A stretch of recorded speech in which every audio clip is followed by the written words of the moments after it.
Hey everybody, my name is Ethan Nash and I am the CEO here at Nash Consulting. I am a leadership coach, an organizational development consultant, facilitator, underappreciated or just completely unappreciated and unrecognized comedian. And what we do at Nash Consulting is we bring in skill-based, practical leadership development and team development to help teams move beyond just talking about theory and that type of stuff that we're often seeing teams and leaders get in a lot of traditional leadership training. We want to get practical, we want to get skill based because we find that's what helps teams and organizations actually make traction is making commitments and practicing skills that's going to help you all be effective leaders and effective working with each other. But today I'm taking a little bit of a detour from our traditional approach, and I want to get a bit more philosophical with you all. And if you're skeptical, don't tune out just yet. In fact, if you are somebody that is in the privileged position of being able to decide or have some influence on who gets to become manager in your organization, I encourage you to keep listening.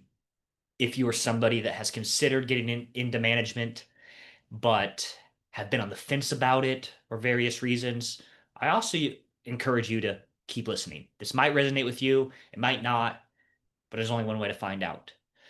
All right, so well, we're about to get serious. So let me just take a quick sip of my tea. Yes, caffeinated tea. Let's do this. So let me start here. You may have seen some of the headlines recently or over the last couple of years, and basically the headlines are fewer and fewer professionals are interested in becoming managers. Now, I've been reading these reports and kind of thinking about this trend recently, and some people are saying that this is a bad sign. It's not a good thing that fewer people want to get into management, and I get that reaction. I also think it's a bit more nuanced than that. Now, at one level, this shift is probably a good thing. I mean, look, being a people manager, in fact, just being an effective people manager, it requires a very specific set of skills and emotional capacities. And I think just for too long, organizations have fallen into what we call the Peter Principle trap, which is basically, hey, we're going to promote top individual contributors into management roles simply because they were good at their jobs. In other words, you're a really great salesperson, so now we are promoting you to be the sales manager. You're a really great nurse, so we're going to promote you to be the nurse lead or something like that. Right? But managing people is a completely different skill set than what it takes to be a good salesperson or what it takes to be a good nurse. Okay, and so organizations, again, for too long, I think have been falling into this trap. And the results of this are just, look, lots of managers who don't actually want to manage, or they're not good at it, or they're burnt out by the demands of the role that doesn't really suit them. Now, thankfully, and I'd like to think we've had some small impact on this in our small corner of the world, but thankfully, many organizations have started to catch on to this a bit. And so they're starting to create more kind of alternative career paths that don't involve people management. Like management isn't the only next step up. And they're also helping individuals better, I think, assess their strengths and their preferences just to better align their career choices. And so what this all means, again, the positive here is, look, I'll just call it what it is. It means fewer bad managers. It means fewer mismatches. It means more people in roles that actually fit them, and that is a win. But there's another shift happening too. So, over the past few decades, we've seen a slow but steady move away from kind of the old command and control style of management. Although clearly not a total shift away, I'm not naming any names, but today there's just, you've seen it. There's much more emphasis on empowerment as a leader, respect, service oriented leadership, humility. And I think that's actually filtered out some of the folks who used to pursue management as a path to power or authority. Another win, right? That's another win. But here's where I start to worry about this trend with people moving further away from management. Again, while fewer people are opting into management for the wrong reasons, again, good, I think some people are opting out for the right reasons, but maybe prematurely. So, management is hard. People management is hard. It requires emotional resilience, emotional intelligence, like high level of emotional intelligence to be effective at it. It requires a tolerance for human complexity, human ambiguity, and not everybody wants that straight in their lives, and that is completely fair. Now, here's where I think the disconnect is. Research is showing that younger workers, especially those under the age of like 35, they care super deeply about meaningful work, about making a difference in their workplace and in the lives of others. And yet they're the least likely demographic to want to become managers. All right, so what that tells me is I don't think we're doing a good enough job at casting a compelling vision for what people leadership is, what people management is, for the kind of impact we can actually have in this position, for the meaning this role can actually hold. Hey, everybody, quick interruption here. I have two things for you. I have an announcement and I have an ask. First, for the announcement, I wanted to let you know that registration is now open for our signature leadership development workshop series. This is Managing with Mind and Heart. It's the online experience, and if you register, you will be joining thousands of other leaders who have participated in this workshop series. We're talking a skill-focused, practical, human-centered management training, and you'll be participating in it in a cross-industry cohort of other leaders. We would also like to give you, our dear listeners, a gift. So if you'd like to register for this, use the discount code Mind and Heart Pod, all spelled out. Mind and Heart Pod for 20% off this workshop series. Additionally, just a quick ask, if you appreciate this show, if you get value out of this show and you'd like to support us, the best way you can do so is by subscribing and leaving us a review. This helps other people find the show. All right, that's it. Thank you. And look, here's what the research says. So both Gallup and McKinsey have both found that an employee's direct manager is the single biggest factor in their engagement and well-being.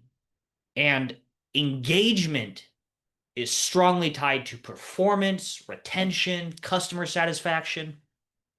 McKinsey also found that the relationships with one's manager is the top driver of job satisfaction, which in turn, now catch this, in turn is the second biggest determinant of overall life satisfaction. I want to repeat that. McKinsey found that relationships with managers are the top driver of job satisfaction. And job satisfaction, in turn, is the second biggest determinant of overall life satisfaction. Additionally, other research has found that when people feel cared about by their manager, 94% report being engaged at work and 94% report a sense of well-being.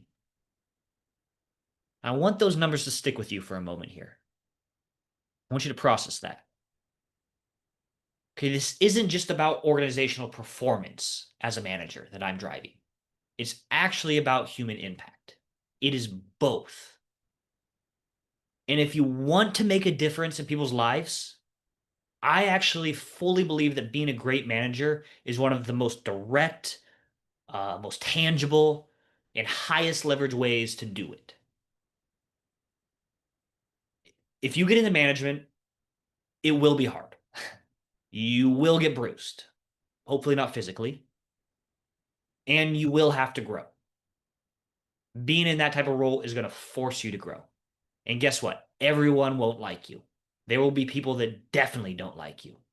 And you're going to make mistakes, And yeah, look, I didn't get into management for noble reasons.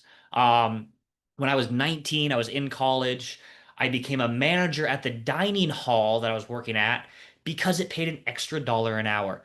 And my calculation at the time was extra dollar an hour. Okay, that means, let me count here, that means about six more beers a week. So sign me up for that.